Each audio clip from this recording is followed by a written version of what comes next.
Okay, next up we'll go to SMU, Andy Enfield and company. Andy Enfield starting out the coaching carousel domino effect that we saw this offseason. So you bring in Boopie Miller from Wake Forest, Chuck Harris. I think they have a pretty solid offensive backcourt in place. Matt Cross, Yohan Traore, good front court pieces. I think there's things to like. X factor for me is the Turkish freshman Yigitolu. He is 7'2", coming over from Europe. If he can make that adjustment, I think we could see like a pretty decent SMU team. I'm just not sure what their ceiling is. I think they should be the best of the new ACC teams, but I just don't know what really the ceiling is because brought in good pieces. I just don't know. Does it just devolve into like a Boopie Miller Chuck fest? Maybe. It might. Again, one of those teams that there's just such a smattering of kind of this one feels very volatile. Is it worse to be? I mean, it would be worse to be in their situation just in Dallas, in Texas, it's a like weird one. Yeah. Yeah. And it's like, well, you got people flying to you now, but also you got to also fly out to the West Coast now to play Cal and Stanford, and you got to get to I don't know. It's just. It is weird, yeah. Yeah. And I know he's talked about what he believes Enfield believes his geographical positioning to be positive. But yeah, I don't know.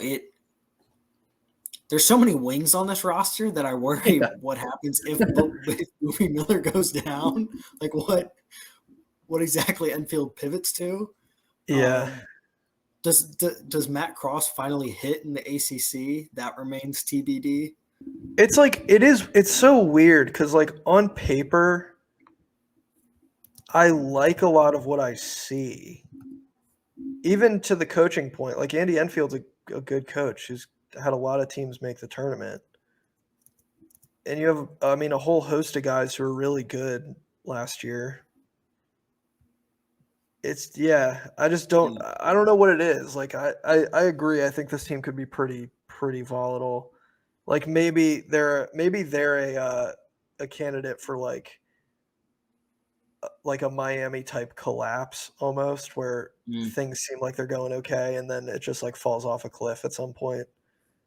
I don't know. This is Matt Cross. Not to get stuck on Matt Cross, but this is his third ACC team, right?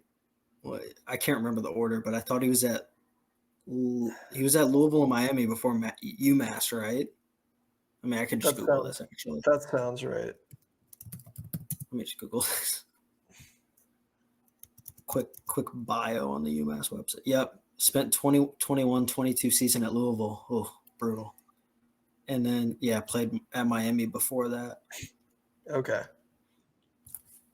He's back in the ACC, baby. Let's see. Sure. They say coming off a good year. He had 15-8 last year for Massachusetts. They say the third time is the charm. So they do say that. They do say that. Many are saying. It's also the experience level on this team. It's a lot of juniors and seniors and like grad transfers too. Mm-hmm. So you have guys who have like played and who've played well, and you have a good coach. This is a team that I had a really hard time projecting what I really expect. But I think they'll be fine. Maybe like low ceiling, high floor. Probably. They just feel middle of the pack. They feel very middle of the pack, yeah.